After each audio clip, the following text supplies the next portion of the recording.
Okay, good morning. We're going to continue with Dine of Kesem or Ksamim, Siman Kuf Tzadi. We are at Yud Aleph today. So again, Kuf Tzadi, Seif Yud Aleph. Just going to take a quick moment to discuss, I guess, a couple issues. Cotton. Is cotton makabel tuma? So if it's turned into to clothing, so it's a machlokas. Just bekitzer, I'll just a few names: Maginavra, Mishnabura, Shevet Alevi, Chuchani, and Tarat Habayit. For example, Al Paskin, it's tahor. So cotton garments cannot be makabel tuma. So if there's a stain, any spotting, even if it's the size of a grease, it will not make a woman tamea. However, we're going to get to undergarments in a moment. That makes a big difference. And Mara Cohen Mishim Rav Elyashiv holds because it's fashioned into clothing, it is matame. It is makabel tuma. Okay, that's as far as cotton garments. Now, what about undergarments? Because they are tightly pressed. Again, normal tightly, right? They're worn right up against the skin, also makom erva, and it's right there. So now I'm discussing any undergarments. Any undergarments. The question is if they're not makabel tuma. If it's makabel tuma and it's white, so then it has all the regular dinim of ketem.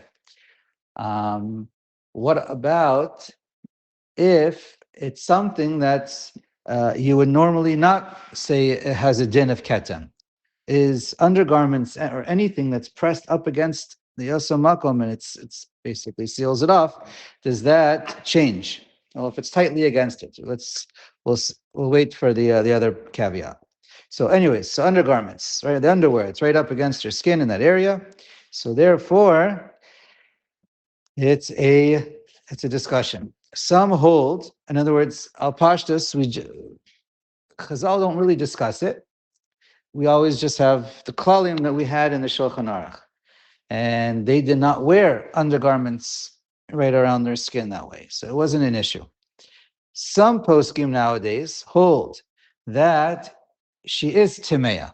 So there is dine ketem for undergarments, even, all right, we're not talking about an undershirt, we're talking about underwear, right? That's even if it's colored and even if, now, colored, again, it depends if you can establish it's red. So shailas chacham on that one.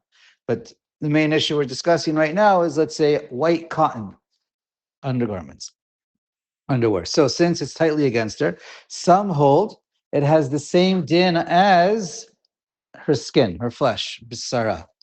And when it comes to bisara, Even those who would normally say that cotton. yeah, even though most opinions hold cotton is not makabel tuma.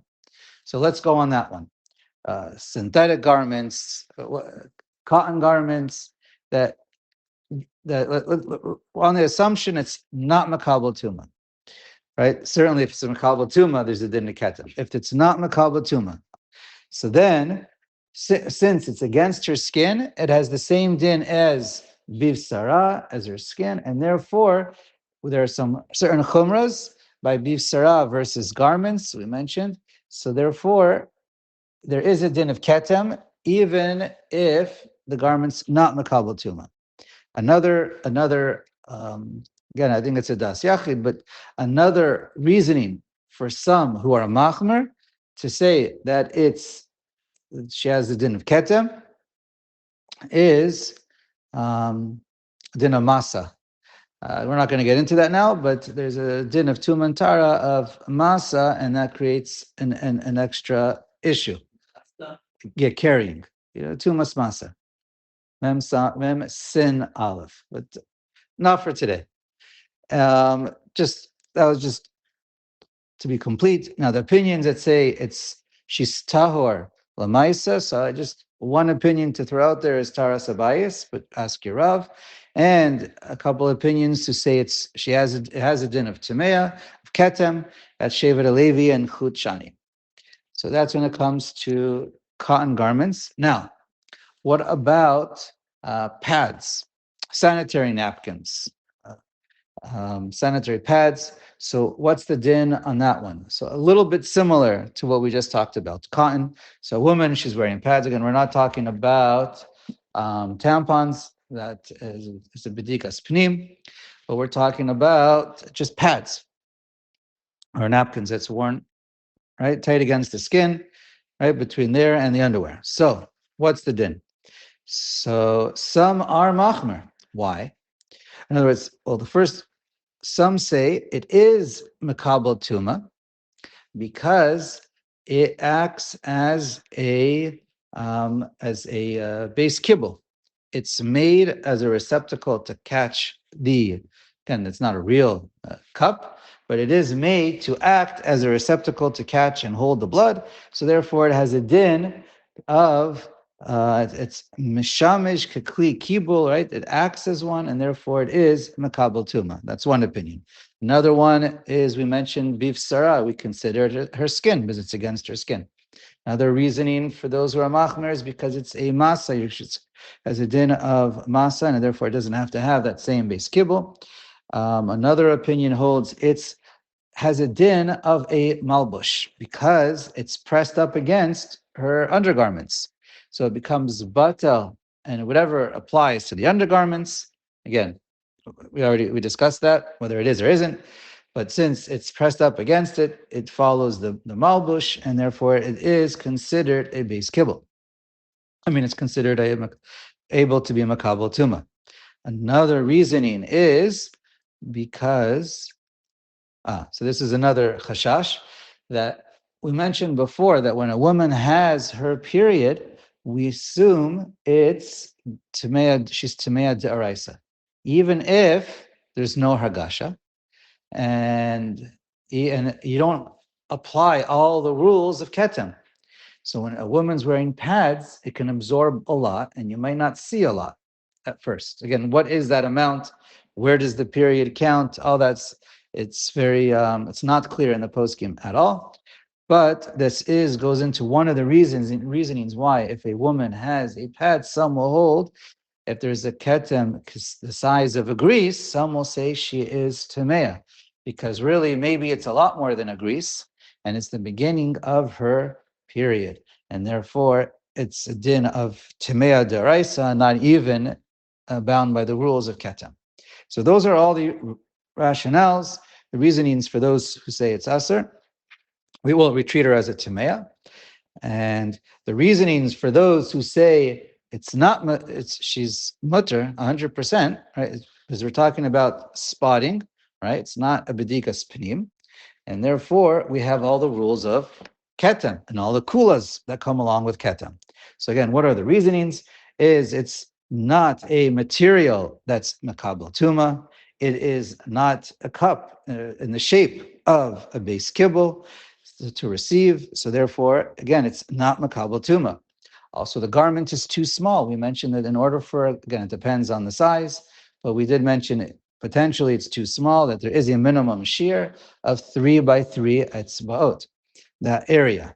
And if it's, so if that beged is too small, it's not makabel tuma, and it can't follow the rules of, uh, and it follows the rules of ksamim, and it's not makabel tuma, and therefore she remains tahara. Also, it's not woven. It's not a woven beged. So that's another reasoning, and it's not worn as a beged. You don't take it on and off. It's just a pad. It doesn't resemble a beged, and therefore it's not a beged, and it's not makabel tuma. So those are the two basic lines, svaras for each one, ayin sham, and there's for their proofs or not. Just to mention some names, Taras Abai says she's tahor. Shevet Levi and Rav Yashiv paskin that she's tamea, or that right this item can make her tamea if it's a kagris of blood. And I saw quoted b'shem Rav Shlomo Zalman Auerbach. He holds that pads or any of these napkins and bandages, they're not nakabel tuma. But I don't know what he says in regard to pads, because pads, there is two issues we discussed. One is makabel tuma, The other one is it might have a din of bivsara. So we know he holds it's not makabel tuma, but I don't know if he would use the parameter of bivsara to make her timei or not. So that's um, yeah. Thank you. Let's see. Now, Rabbi Forrest, he just has, I don't know how relevant it is practically, but I'll just mention it. I didn't think about it enough. He says one way to avoid um, an issue, um, to remain tahora for those machmer opinions, as he says, where, um, right, if you want to avoid spotting, making yourself tahora, it's just to remain tahora, and you're going to be a machmer according to the machmer opinions. He says wear two underwears, colored underwear and colored napkins, and put them in between to catch the beginning of the bleeding, and then this way you will avoid, at least according to most opinions, the problem of keten. Yeah. Okay. Or you can dye your clothing red or food coloring, whatever. Okay, fine. Same idea. So that takes care of that intro. And then when we finish Yud Aleph, we're just going to discuss one more time undergarments because you'll see, changes a lot of things. Um, the next 20 seifim are going to be lots of examples. Principles are important, but the actual examples are not so relevant. You'll see based on our lifestyle and based on our undergarments, we'll see that some of these are not as practical as they used to be. But let's start going through it. Yud Aleph. Lo b'kol makom sheyimsa sham ketem tamea. Just because she finds red on her garments, she's not necessarily going to become tamea. It depends. It has to be where it's possible that it can reach there, right? We're going to discuss this at the end regarding, because now we have undergarments, it really seals the area. But let's focus on the examples from Chazal. So, right, she was not wearing underwear, and she's wearing, let's say, a skirt, a dress, whatever, down to the floor. And so that's the normal scenario. So it has to be reasonable on the clothing. That's, you see the spotting of red, of blood, that it's possible it came from the makom erba, right? From the makor, really, from the, fine, the inside of the rechem. Ketzad, how? Let's see. Nimtza al akeva tamea. If you find it on her heel, so she's going to be tamea because it's very possible that it can reach there. Um, as they point out, it's in particular, it's possible. Again, you don't have to know or not know, but since it's objectively possible.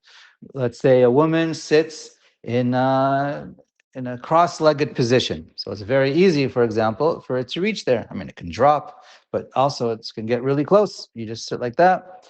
In Hebrew, it's yeshiva mizrachit, and or in the Taz, it's called kederech hayishmaelim. So that's that type of sitting. Okay, let's go on. V'chein im nimsa al kach orech shoka parsotea mibifnim. Anywhere along the inside of her thighs, her legs, her feet, those are all areas where the blood can reach. V'hem hamakomot hanidbakim ze bazeh be'et sheta'amod. Right, they touch there in that area. They touch to each other when she's standing. V'tidbak regel beregel, and her legs touch each other, and it can jump from one. Okay, let's keep reading. V'shuk b'shuk, shok b'shok, v'chen im nimtza al rosh gudal raglea. If it also reaches the big toe, that's also, we say, reasonable for it to reach there. So we say she's timeya. The kol shekain al raglea mamash, certainly on her legs. It says that the derech ishmaelim is like when it sits with its feet under The feet, buttocks. the feet under the buttocks. Under their buttocks. You're right. Okay. So, Like the Muslims when they okay, not exactly are cross-legged. A different. Okay, fine. the legs are under the The legs are under the. Okay. Oh, like when bowing down. You're right. Okay, I added that onto the side, thinking, and today I was putting them together. But you're right, the two separate things. One is like the bowing down position or kneeling position. That's the Taz's example. Or but anyway, the bottom line is it can reach there. Okay, fine. Shkoyach. Sometimes you know where it would drip down. Would be that Touching. touch? Yeah. Yeah. Okay. V'chein, im nimtza al yadeh, afilu al kishrei etzbeotah, shadayim askaniyoteh. Now, the fingers, the hands, that's all areas that can reach there. Because our hands move around without us even realizing. I'm actually like looking down on myself right now and just realize I didn't even realize my hands are there. So just your hands can be anywhere without even realizing, even while you're awake. So that is, right, we know that by sleeping, it's certainly, but um, even when you're awake. So that is another area. Right, hands. If you see blood on your hands, that's a problem. That's beef sarah. That we say is a ketem. V'shema nagu be'oso makom is maybe the hands touched in that area. Aval, im nimtza al shokel ve'al parsotea letzad chutz, or afilu me'at stadim, ve'ein sarich lomar lamala me'oso makom tahara. But if a woman sees blood on her clothing or on her body, above her waist, above where it can be, or on the outside of her legs, we say she is tahara. We assume it comes from somewhere else. And as the Taz puts it, we ein machzikinan tuma mimakom lamakom. We don't assume that maybe uh, it went from the inside of the leg to the outside of the leg, the inside of the foot, and then moved to, like, we don't go for the third, the tertiary or the third, right? There's the makom erva, then it could go to one place, but we don't assume it's going to bounce around, or even the hands are going to make it move all around. And that we don't go that far. So therefore, okay. Ve'im. Let me see. Right.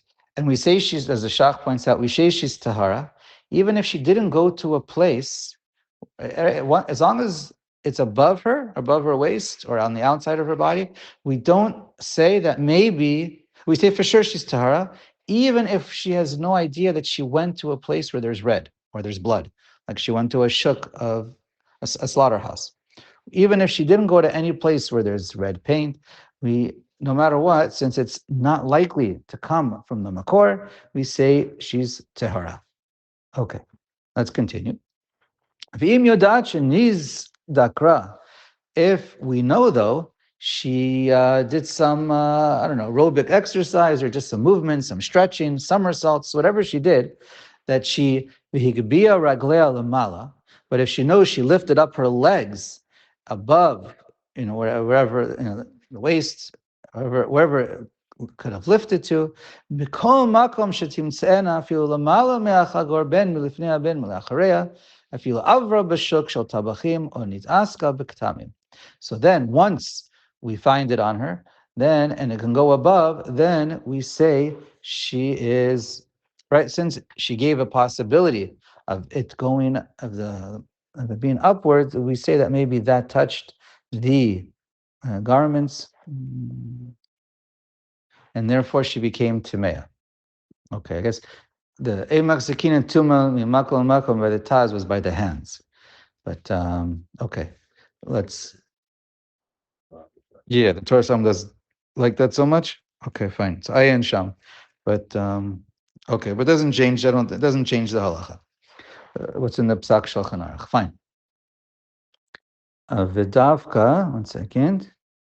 But keep reading. Well, we just said you have to keep reading. Vidavka, because we have to make, when we read this seif, we have to make a distinction between the skin and the clothing.